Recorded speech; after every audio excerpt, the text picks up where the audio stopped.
Good day, everyone, and welcome to another exciting live chat. Today, we're joined by a talented entertainer who has been making audiences laugh while building a dynamic career in comedy, acting, and content creation. Through his unique perspective, relatable humor, and engaging personality, he has become a recognizable figure in South Africa's entertainment landscape. Please join me in welcoming comedian, actor, and media personality Kenwyn Davids. Kenwyn, it's wonderful to have you with us today. We're looking forward to learning more about your journey, the stories behind the laughter, the lessons you've learned you've learned along the way, and what exciting opportunities lie ahead. Welcome to the show. Thank you for having me, Sid. Nice to be here. Awesome. Kenwyn, every comedian has a story before the spotlight. What inspired you to pursue comedy, and when did you realize making people laugh could become a career?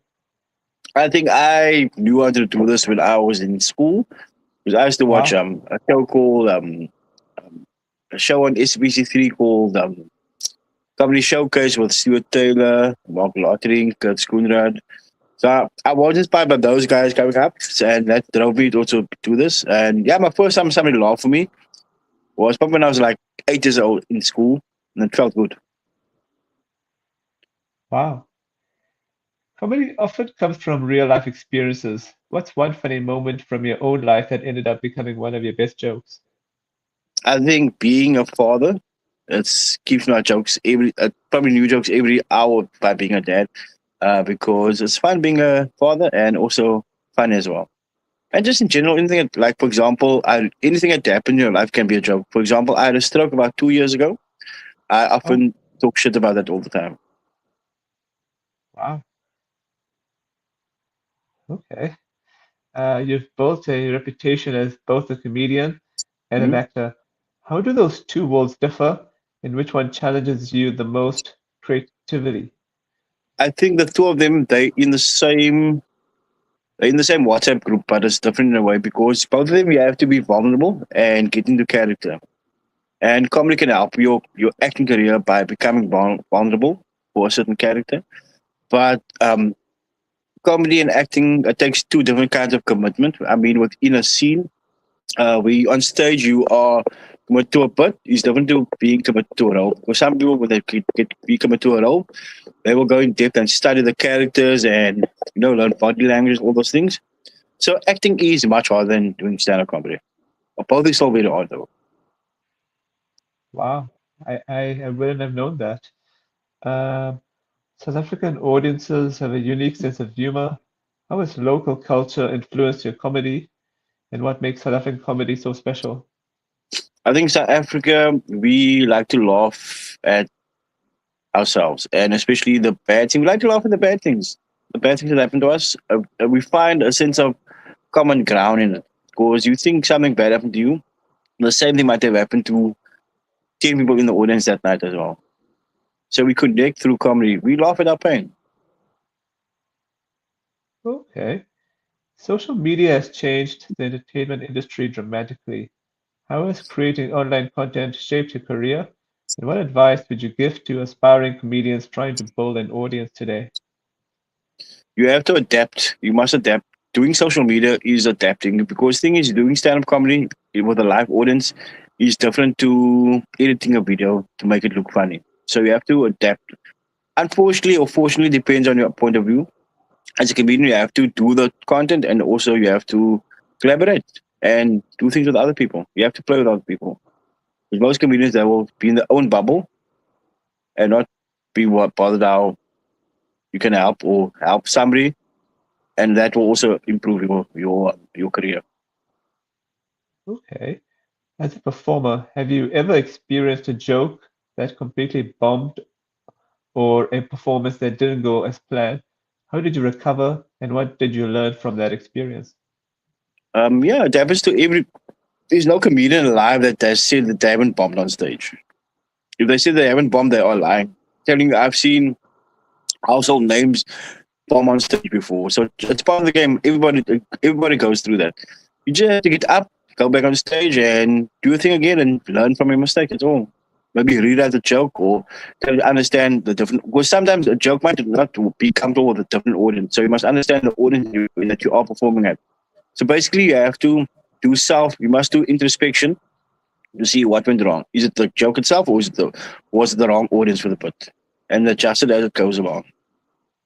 And by doing that, you can have one joke that it could work for 10 different audiences if you're adjusting it all the time to suit the right audience.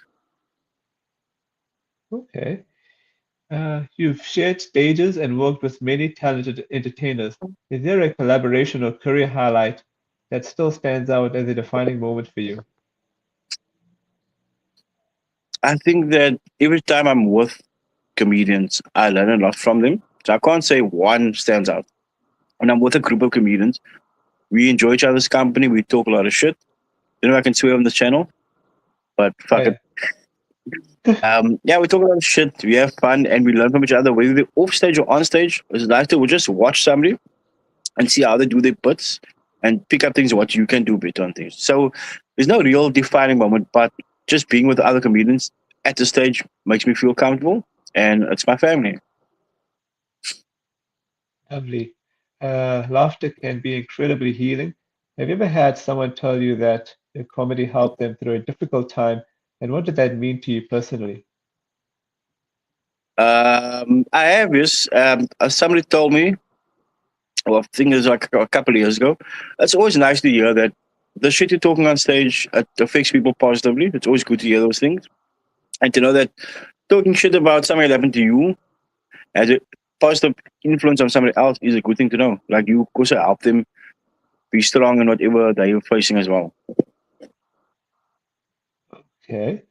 Outside of comedy, who was the real Kenwyn Davids? What are some passions, hobbies, or interests your fans might be surprised to learn about? Me, whatever you see on my social media, that is me. I'm a father. I enjoy playing with my daughter. I love gaming. I spending time with my family, my nephews, my nieces, and my pets, my two cats and my one dog. Lovely. All right, I'll get to my final question and then I'll get to the comment questions here. Looking ahead, what's next for Kenwyn Davids? Are there any exciting projects, acting roles, comedy specials, or personal goals you're excited to share with your audience? Yeah, I've got something happening on the 21st of July in happening at Premium Sports Bar in Mitchell's Plain. It's a show with Mark Lottering, Kadisa Nguenia, Nathan Leverett, and as well Chuma Bentele. It's a comedy show that I do every month in Mitchell's Plain. It's one of the best venues for comedy in the country.